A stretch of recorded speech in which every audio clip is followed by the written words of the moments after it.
Bonjour à tous, je suis Cassandra, la chargée de mission en bien-être animal au sein de la maison paysanne de l'Aude. Et aujourd'hui, je vous retrouve pour vous présenter l'étude que nous avons menée pendant un an qui détermine l'impact de l'abattoir mobile Audois sur le bien-être animal. Le bien-être animal, il est défini depuis 2018 et par l'ANSES comme l'état physique et mental positif lié à la satisfaction de ses besoins physiologiques et comportementaux ainsi que de ses attentes. Et c'est un état qui varie en fonction de la perception de la situation par l'individu. Il est également défini par 5 grandes libertés qui sont l'absence de faim, de soif et de malnutrition, l'absence de peur et de détresse, l'absence de stress physique et ou thermique, l'absence de douleur, de lésions et de maladies, et enfin la liberté d'expression d'un comportement normal pour son espèce. Les abattoirs mobiles sont considérés comme des unités d'abattage qui se déplacent. Ils sont autorisés depuis 2009 par le règlement européen et en France depuis 2018 avec la loi Egalim. Dans l'Aude, les éleveurs ont choisi de développer un abattoir mobile dans la volonté de se réapproprier la mort de leurs animaux et d'améliorer le bien-être animal. Le système qu'ils ont choisi est un système avec des caissons d'abattage pour pouvoir correspondre aux différents reliefs du département. Pour déterminer l'impact de l'abattoir mobile Audois sur le bien-être animal, nous avons placé 17 animaux au sein de 3 situations différentes. Dans un premier temps, nous avons étudié ces animaux au sein de l'environnement dans lequel ils ont l'habitude d'évoluer. Dans un second temps, nous avons étudié ces mêmes animaux au sein de l'abattoir mobile. Et enfin, nous avons étudié ces animaux au sein de l'abattoir fixe. Pour l'abattoir mobile, cette situation a été faite sur des simulations, puisqu'à l'heure actuelle, notre outil n'est pas encore en activité. Et pour l'abattoir fixe, nous avons dissocié notre lot en deux. Une partie de notre lot s'est rendue à l'abattoir de clients, tandis qu'une autre partie a été étudiée sur des simulations d'abattoir fixe. Pour déterminer le niveau de bien-être animal dans chacune des situations, nous avons effectué des relevés sur 5 indicateurs de bien-être.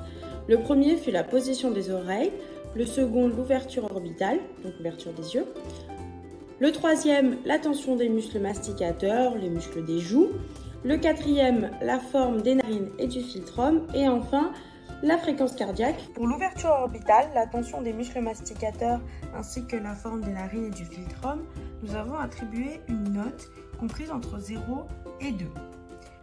La note de 0 correspond à une absence totale de tension, tandis que la note 2 représente une tension importante pour cet indicateur. Pour la position des oreilles, nous avons attribué des notes allant de 1 à 4 en se concentrant principalement sur les notes reflétant la position arrière des oreilles ou mobile. Pour la fréquence cardiaque, nous avons utilisé des cardiofréquencemètres qui nous permettent d'obtenir des électrocardiogrammes et ainsi refléter les évolutions de fréquence. Pour que vous puissiez un petit peu mieux comprendre comment nous avons attribué les notes, je vais vous prendre l'exemple de Clochette. Clochette, c'est une de nos brebis qui composait le lot d'études. Sur la première photo, vous pouvez voir Clochette au sein de l'abattoir mobile. Pour l'ensemble des indicateurs, nous lui avons donné une note de 0, car Clochette n'exprime absolument pas de tension. En parallèle, vous avez une photo de Clochette au sein du transport, en direction de l'abattoir. Et pour ces mêmes indicateurs, nous avons cette fois-ci donné une note de 2, puisque nous avons remarqué une tension au niveau des muscles masticateurs, une ouverture orbitale beaucoup plus importante et une forme anormale du nez. Effectivement, si vous comparez les deux photos, vous pouvez voir que le nez a une forme de U sur la première, tandis qu'on a une forme de V plus marquée sur la seconde. Pour le philtrum et la forme des narines, seulement 24% du temps d'étude, les animaux expriment une tension au sein de l'abattoir mobile. C'est un chiffre qui augmente et qui atteint 37% au sein de l'abattoir fixe, et la différence est donc significative entre les résultats obtenus pour l'abattoir mobile et l'abattoir fixe. Pour la tension des muscles masticateurs, nous n'avons pas une différence significative, puisque la tension représente 29% du temps d'étude au sein de l'abattoir mobile, contre 33% au sein de l'abattoir fixe. Pour l'ouverture orbitale, la différence est très significative et c'est un des facteurs qui est le plus marquant. En effet, l'ouverture orbitale est anormale, 35% du temps d'étude au sein de l'abattoir mobile, contre 58% au sein de l'abattoir fixe. Au sein de l'abattoir mobile, les oreilles sont en position arrière environ 12% du temps d'étude et en position mobile 20% du temps d'étude. Au sein de l'abattoir fixe, les oreilles sont en position mobile 34% du temps et en position arrière 27% du temps. Et on remarque donc que la différence est significative entre les résultats obtenus pour l'abattoir mobile et les résultats obtenus pour l'abattoir fixe. Pour la fréquence cardiaque, La moyenne de nos animaux au sein de leur environnement habituel est de 104,7 battements par minute. Au sein de l'abattoir mobile, la fréquence évolue peu puisque nous atteignons 106,5 battements par minute en moyenne.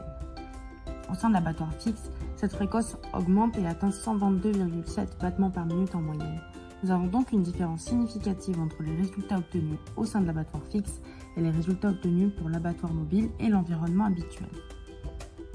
En regardant l'électrocardiogramme que nous avons obtenu au sein de l'abattoir fixe, on remarque que nous obtenons des pics qui peuvent atteindre jusqu'à 182 battements par minute, notamment au moment de la contention. Si on le compare à présent avec un électrocardiogramme obtenu du même animal, mais au sein de l'abattoir mobile, nous voyons bien que la fréquence cardiaque n'augmente jamais plus que 123 battements par minute. Il y a quelques irrégularités, mais qui restent assez faibles. Également ici, nous n'avons pas de pic au moment de la contention, car cet animal qui nous sert d'exemple est un animal qui a l'habitude d'utiliser des systèmes de contention. On se rend compte qu'il y a vraiment une importance à habituer les animaux à utiliser ce genre de système pour limiter le stress le jour de l'abattage.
Cette étude nous a permis de mettre en avant plusieurs recommandations qui permettent d'améliorer le bien-être animal et le bien-être des paysans lorsqu'ils viendront utiliser l'abattoir mobile, mais également d'ouvrir sur des perspectives.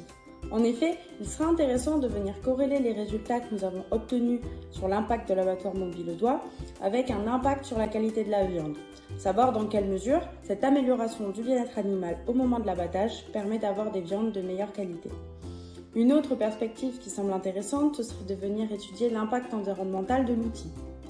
Et enfin, de développer un signe officiel de la qualité pour pouvoir valoriser au mieux les produits issus de cette méthode d'abattage alternative. En conclusion, nous pouvons vraiment dire que l'abattoir mobile est un outil qui agit en faveur du bien-être animal. Il permet d'offrir une fin de vie digne aux animaux et de fournir aux consommateurs une viande éthiquement produite et abattue. C'est également la chance de pouvoir améliorer le bien-être des paysans, puisqu'ils peuvent vraiment se réapproprier la mort de leurs animaux et avoir une facilité dans la gestion de leur abattage. C'est également une opportunité pour venir reconcentrer la filière abattage sur le département, puisqu'à l'heure actuelle, il ne reste plus qu'un seul abattoir en activité dans l'Aude, et dont le tonnage principal est l'abattage de porcs et de bovins.